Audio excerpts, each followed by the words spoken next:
Three things I learned since being a real estate agent. One is entrepreneurship.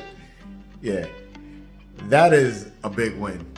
Prior to being an entrepreneur, I was always worked in corporate America. And for me, that was like the best move. I'm like, how could you ever decide to work for you and have everything be relying on you? For me, guarantee pay, benefits, I know I got a check coming in. I just apply my talents, I go home, I keep it pushing. And for me, I'm like, how could I ever walk away from that? I could never do that entrepreneur life where everything relies on me.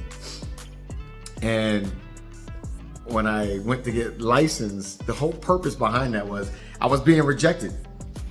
I was busting my ass. I've been in banking for like 14 years, bank management, killing it, developing all kinds of leaders, successful branches, just slaying it. And my goal was I wanted to be a regional director. And right, you get the promises, you get to all work harder next time, show you have a bigger capacity. And I got sick of hearing that story. I started to pour into myself, started to learn and mature on myself, opening up. But then that's where I was like, you know what? Let's get licensed. Real estate was sexy at the time. It was hot and popping. So let's get licensed. That way, if I close 1 or 2 deals a year, it'd be a good little vacation money. It's some bonus money.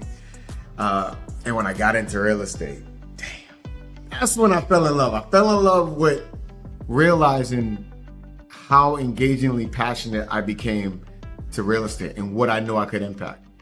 I was now in charge of leading and directing families into starting their portfolio, into selling their home, right? Transitioning from one journey and storyline to accomplishing something even bigger. I got connected to it. I found myself while I was at work in my corporate job, supposed to be developing talent, that's what I love, that's what I've always done. I found myself thinking about real estate.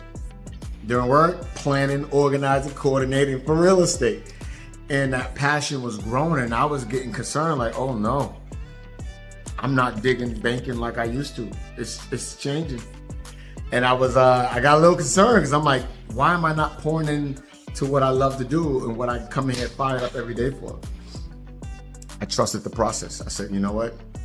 That passion is for me. So I was like, you know what? Maybe one day, but I was like, I never go full time. I'll just start doing it more, killing it. And yeah, that wasn't gonna last long. So long story short, several months later, maybe a year into having my license, it was decision time. It was stay in banking and lose my license, or it was walking away from banking as a whole and fully trusting myself. And I tell you this, that was probably the scariest decision I had to make. And I was forced to make that decision because the bank was no longer gonna allow me to do both. It was like, nah, bro, choose an avenue. And they knew I wasn't gonna walk away from banking. I was slaying and making 6 figures, just killing the game. They're like, you ain't walking away, man. Drop your license. And to be honest, I would have never made the decision if I didn't have a strong environment around me. I didn't have the right people who motivated me, but saw more value in me than I saw in me, which is crazy to hear me say now. But I had other people who saw more value in me than I saw in myself. And they were the ones like, yo, say no more. Do you know who you are?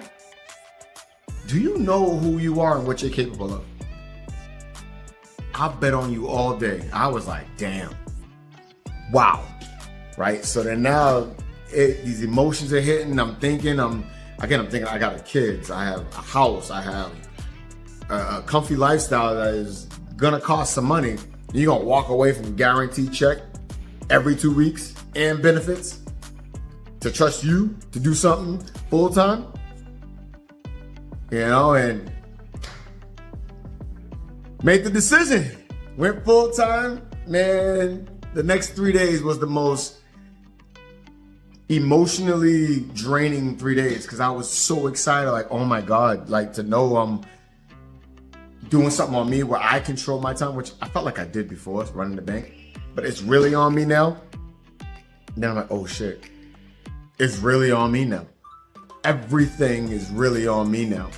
And it was 3 days of this. It was crazy, right? But I tapped into my support team because I know I needed that guidance. And after I got stabilized,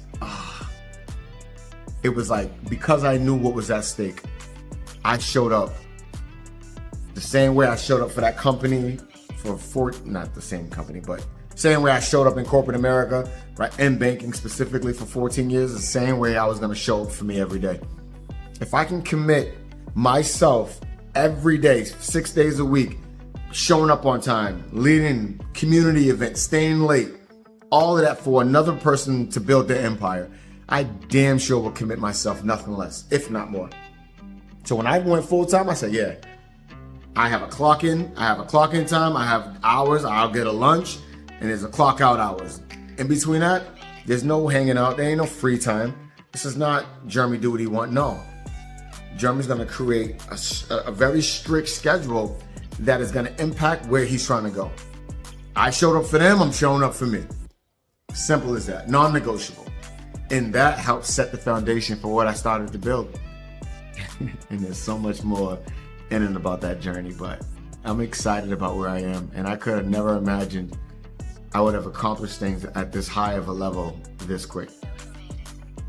Genuinely thankful for who I've become and the fact that I've trusted myself.